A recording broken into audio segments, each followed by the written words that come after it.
Hey YouTube, I'm just here today to give you a quick look at the survival kit that I keep in my car with me.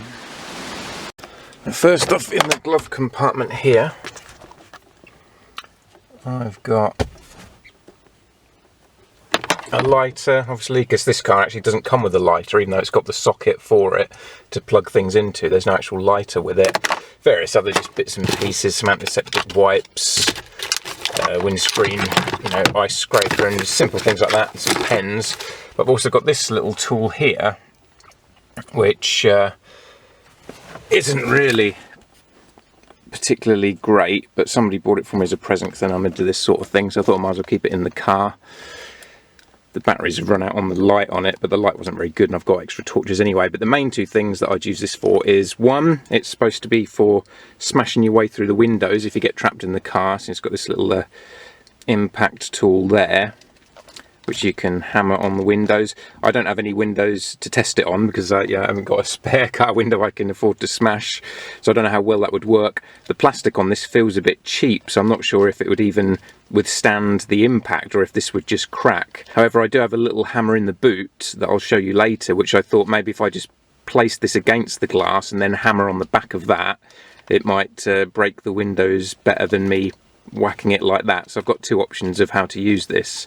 Then in the back end here, there's a little blade to cut your seatbelt with, but the problem with this is not only is it quite a tiny, thin, weak blade, but you have to continually hold it up like that, otherwise it springs back down, which can be a bit of a nuisance, especially if you're in a panic trying to cut your way out of the car. I don't want something fiddly like this that I'm going to have to ponce around with too much. So it's not great, but like I say, as soon as I got it anyway, somebody bought it for me, I thought I might as well keep it in the car.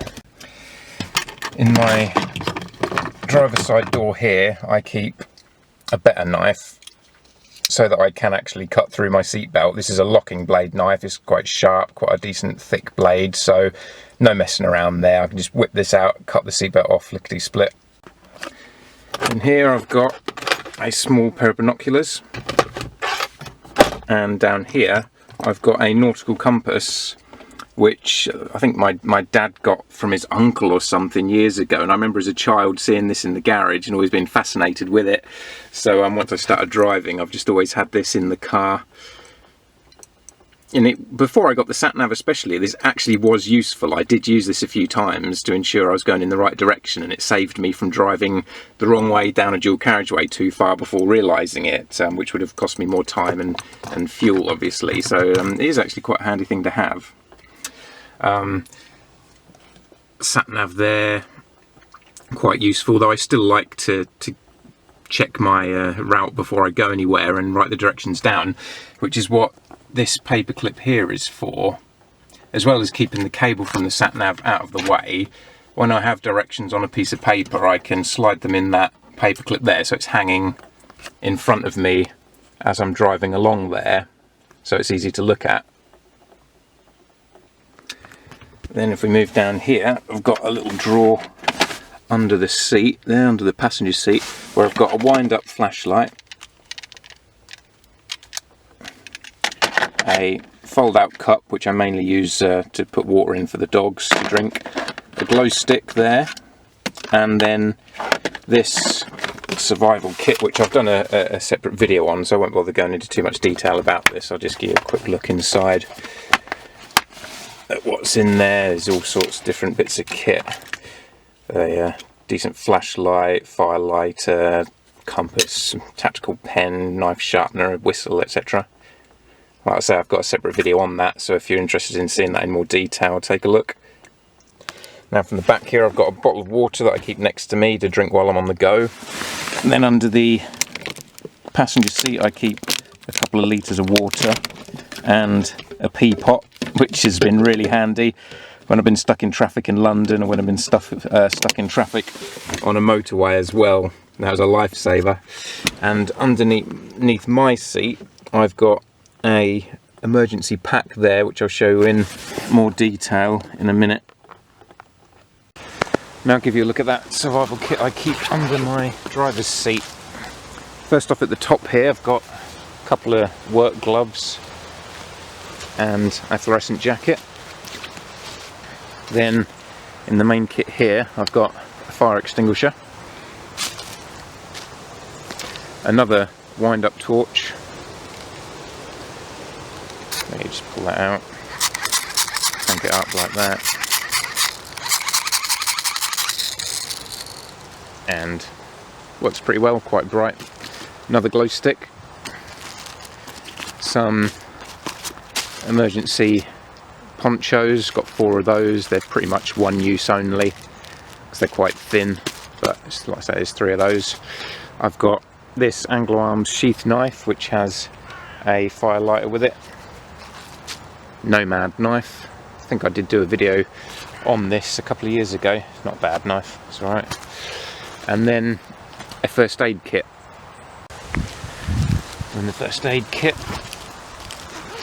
we've got a lot of stuff. There's a dust mask, various bandages of different sizes, cotton wool balls, some pain relief tablets, some tape, an emergency foil blanket there, more triangular bandages, some PVC gloves, wound dressing pads. So there's a lot in there. Then at the top here we've got antiseptic wipes, a kind of instruction booklet on what to do in first aid scenarios, some more rubber gloves, some scissors, some cotton buds for your ears, little tweezers, safety pins, and loads of different size plasters. So a reasonably comprehensive first aid kit. Now in the boot I've got a couple of organisers here full of stuff. First off, a wool blanket and just a body warmer jacket for if I get stuck out in the cold and have to go on foot anywhere. And here I've got a compressor, pump up the tyres. It's also got a flashlight on it. In here I've got a spare fuel can that if I'm going on a long distance journey I'll fill that up and just have that sitting in there so that I don't have to worry about running out of fuel before I can find a petrol station.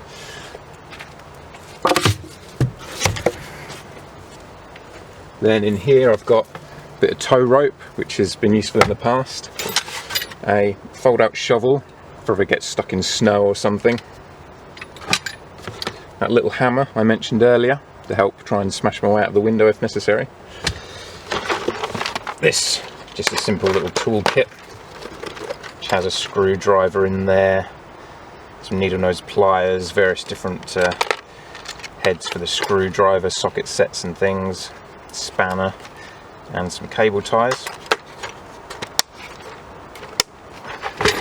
And then a fold up plastic container which I'll mainly just use for picking berries when I see any in late summer and autumn. It just folds out. That could be handy for putting things in if you need to.